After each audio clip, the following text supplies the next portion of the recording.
Hey there, Ospreys. Welcome to another campus update with Inside Swoop. I'm Jarrell Lestrick, here to bring you up to date on what's going on this week. The families and lawyers of 3 black people whom were fatally shot during a racially motivated shooting at a North Florida Dollar General Tuesday are now suing the store's landlord-operator and security contractor for negligence. In a statement by the family's team of lawyers, civil rights attorney Benjamin Crump said, quote, "These families have lost everything, and they are here so that this never happens again," end quote. The gunman was Ryan Palmetter, a 21-year-old who had previously attempted to enter another store and historically black college but had been stopped by security measures. An email was sent to Dollar General by the AP and has not been returned as of now. A new deal to pay for the state of Georgia's power company's new nuclear reactor is being urged for by the company, despite a few holdout opponents continuing to fight to get Public Service Commission to stop the utility from collecting any cost overruns for the 2 reactors at Plant Vogtle. The proposed deal would add $8.95 a month to the typical resident's bill on top of the $5.42 Georgia Power is already collecting. The 5 elected commissioners are set to vote on the bill on December 19th.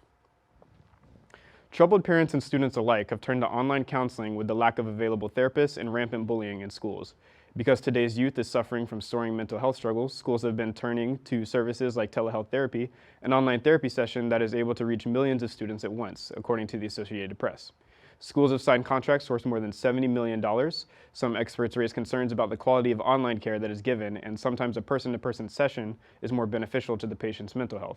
These online companies attempt to behave like a nonprofit organization, and parents and teachers claim this is a great way to keep students from falling through the cracks.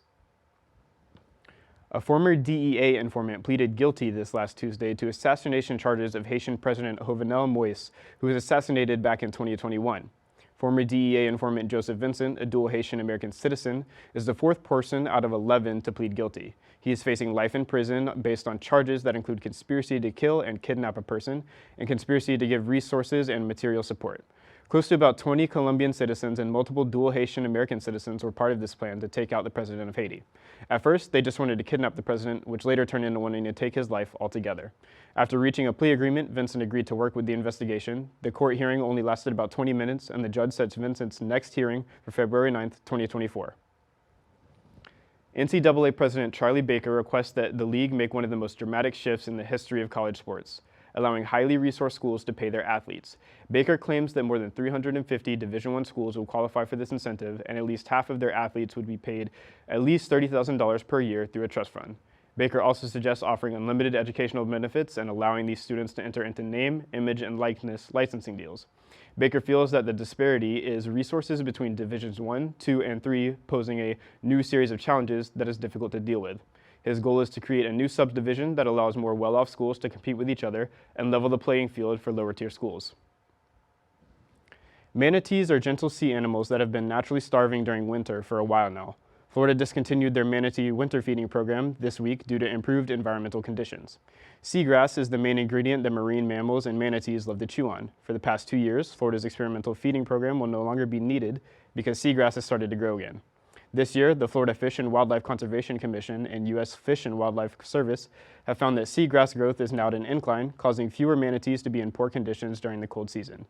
During this 2-year experimental program, thousands of pounds of lettuce were given to manatees to live off of during winter on Florida's East Coast.